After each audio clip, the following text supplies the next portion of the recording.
Hey, how's it going everybody? Welcome back to Aussie Fish Keeping.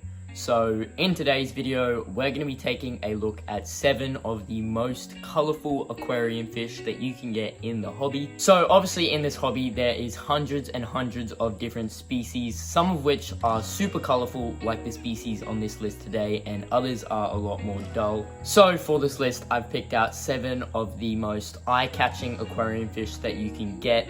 These guys are obviously super colourful, they come in a variety of colours, and they are just a super awesome showpiece fish for your aquarium. But without any further ado, let's just jump straight into the first fish on our list. So as for the first fish on our list today, we have a super cool little nano fish. We have killifish.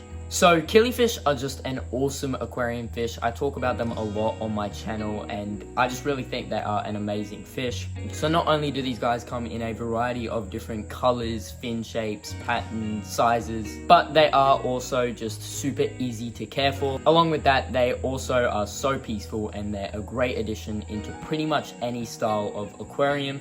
So with there being a variety of species out there, like I said before, some of them are really big like golden panchaks and other panchak species, and others are really small like clown killifish. But luckily all killifish are colourful fish, whether it be a big killifish or small killifish. So as for the water parameters for these killifish, you're going to want a pH of around 6.5 to 7.5, and you're going to want a temperature that is around 22 to 24 degrees Celsius. So you can go a little bit higher than that if you like, just because these guys do come from Africa. So they are used to having pretty warm waters.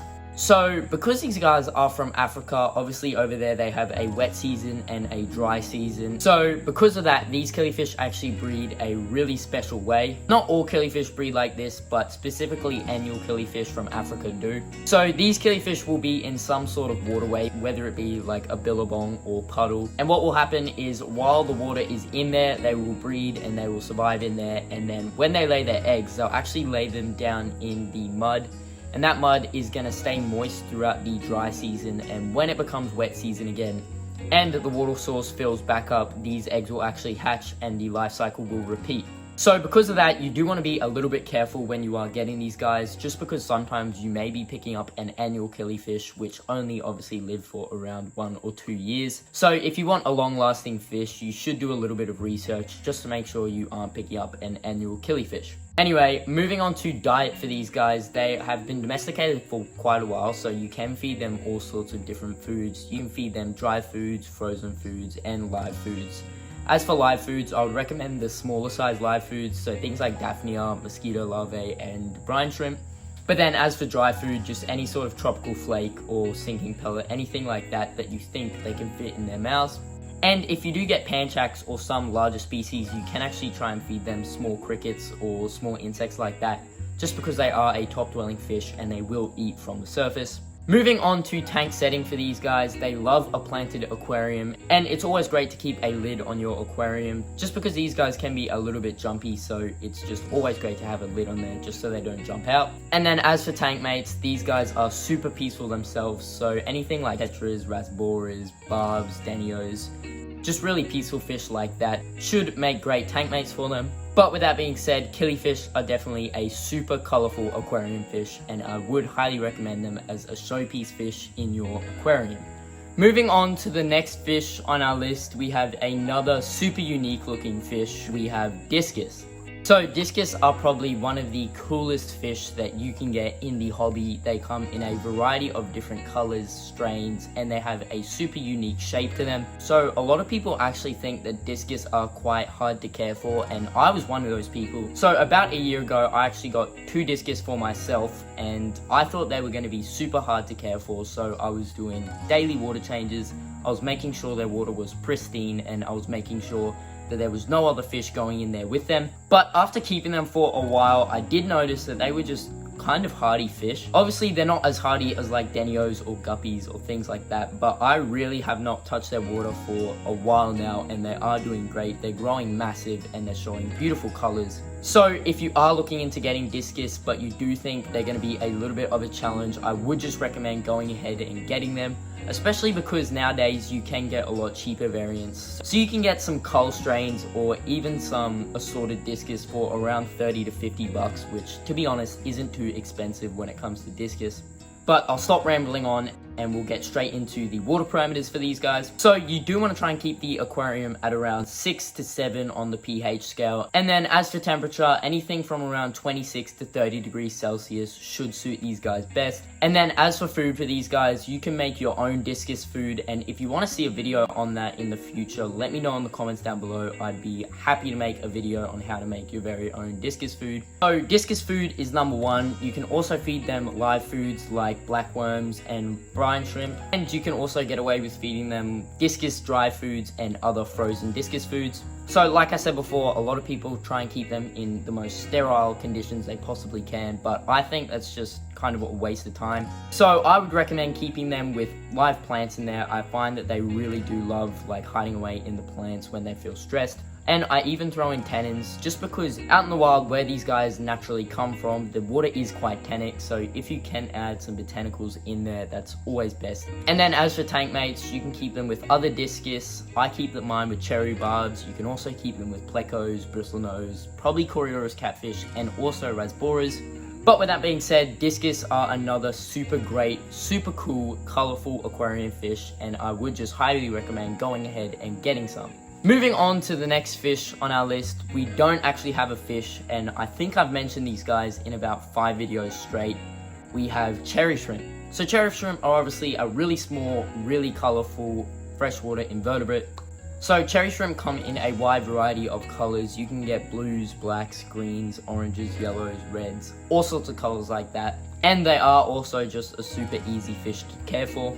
So as for the water parameters for cherry shrimp, you do want to keep the pH at around 6.5 to 7.5, and you want to keep the temperature at around 20 to 24 degrees Celsius. So I keep mine unheated and they do perfectly fine, and I know a bunch of other people who keep theirs unheated, and I don't really think that heating for these guys is necessary, but you can go ahead and heat their aquarium if you want to. So diet for cherry shrimp is super simple. You can get cherry shrimp sinking pellets or just cherry shrimp pellets. And you can also feed them algae wafers and algae based diets like that. And they will also go around and pick up all other food that's left over in your aquarium. And they'll also eat a little bit of algae off the surfaces in your aquarium. So as for tank setting for these guys, you're going to want to provide them with some source of calcium. So you can use either cottlebone or dried coral that you find on the beach. That's what I like to use. It's just super accessible and super easy to get if you do live near a beach. I don't personally live near a beach, but whenever I go there, I just get some. But you can just buy it online for really cheap as well if you want to do that instead. Now, it's also great to throw in tannins with these guys just because the tannins will develop some small biofilm over the top of them, and the cherry shrimp will graze off this throughout the day. Another thing you can add in is a sponge filter. So the sponge filter will be an ecosystem for all sorts of biofilms and microorganisms to grow on, which the cherry shrimp will also graze off.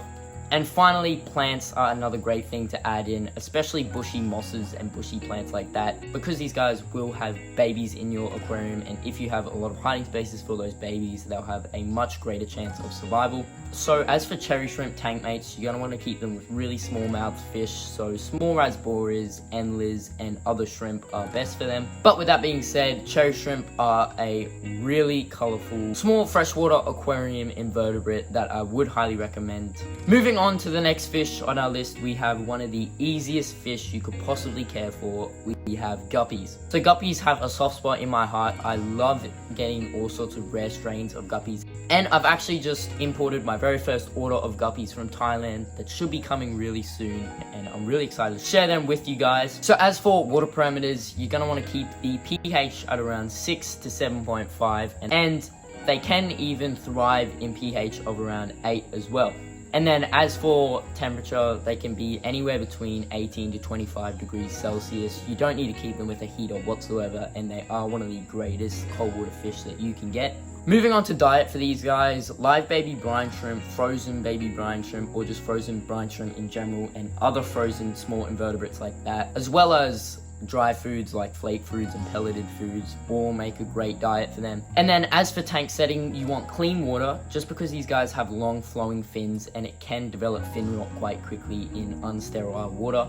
And you also want plants, particularly bushy plants, because they are live bearers. So if you have males and females in your aquarium, they will give birth to live young, and those live young will need somewhere to hide if they have any chance of survival. So as for tank mates, like I said before, because these guys have long flowing fins, that can attract a lot of attention, so you don't want any nippy fish. So you can comfortably house them with things like bristlenose, Corydoras catfish, rasboras, and even some tetra species. But with that being said, guppies are another great colourful fish option for your aquarium. Moving on to the next fish on our list, we have one that I've never mentioned on my channel before. We have African cichlids. So African cichlids are a group of cichlids that obviously come from Africa. So when we are talking about African cichlids, there's two main types. So there's Lake Malawi cichlids and Lake Tanganyikan cichlids. So both of which are super colorful. Obviously you've got your peacock cichlids from Lake Malawi, which are one of the most colorful aquarium fish out there. And I believe Tropheus are from Lake Tanganyika. We'll fact check that, but I'm pretty sure they are.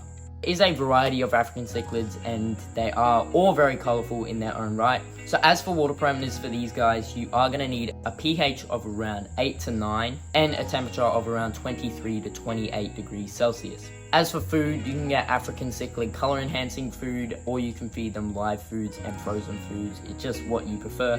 So as for tank setting, you're not going to be able to keep these guys with plants. There isn't too many plants that will grow in that high of a pH anyway, but even if there was, these guys would just tear them apart completely. In some cases, you can get away with keeping them with things like Java fern, Anubias, and Vallisneria.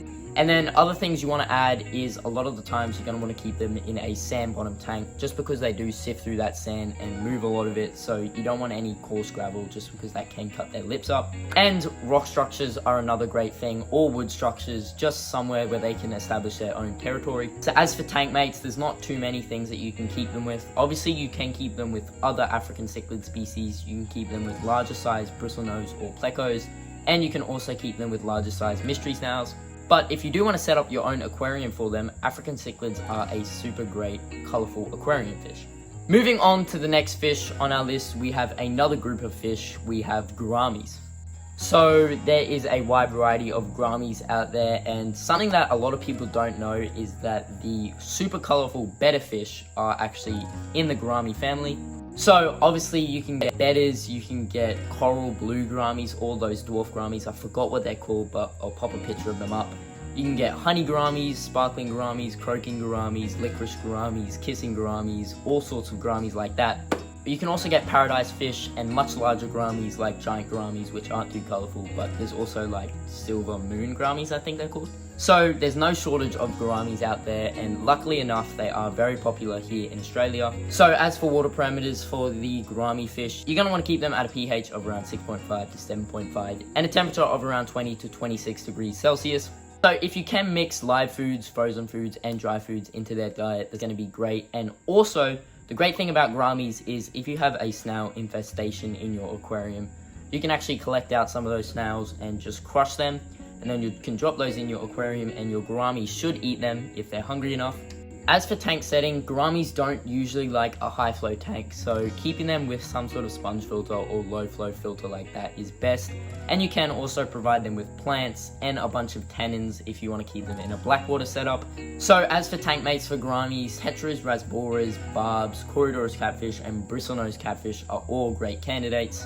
But with that being said, all Grammie species are super colourful, and they definitely make a great showpiece fish in your aquarium. Moving on to the final group of fish on our list, we have an Australian native, we have rainbow fish. So rainbow fish do come from Australia, but they also come from parts of Papua New Guinea, and that's actually where most of the colourful ones come from. So as for water parameters for rainbow fish, you do want to keep them in around 6 to 7 on the pH scale and a temperature of around 20 to 25 degrees Celsius. Now, a lot of people think rainbow fish can live in lower water temperatures, which is completely correct. But there's also a lot of species, particularly from Papua New Guinea, that do prefer those higher temperatures. So if you have an Australian native rainbow fish, they can probably stay in a temperature all the way down to 18 degrees Celsius. But the Papua New Guinea rainbow fish generally like a water temperature a lot higher. As for diet for these guys, once again, frozen foods, dry foods, and live foods all make great staples for them. And then as for tank setting, it's always great to throw in some plants and some driftwood, but it's also really important that you leave enough open swim space for them, just because these guys are an open water swimmer and they don't really hide too often.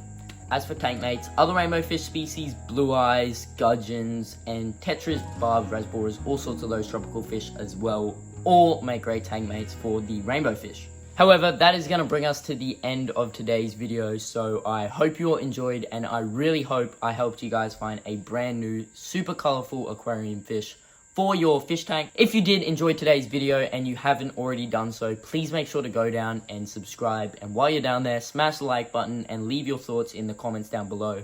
I always love going down there and reading them all, and I reply back to pretty much every comment I see. If you have any questions about this video or any of my other videos, make sure to shoot me a message on Instagram, and you can also check out my Facebook page and Facebook group if that's something you're into. But yeah, I hope you all enjoyed, and I'll see you all in that next video.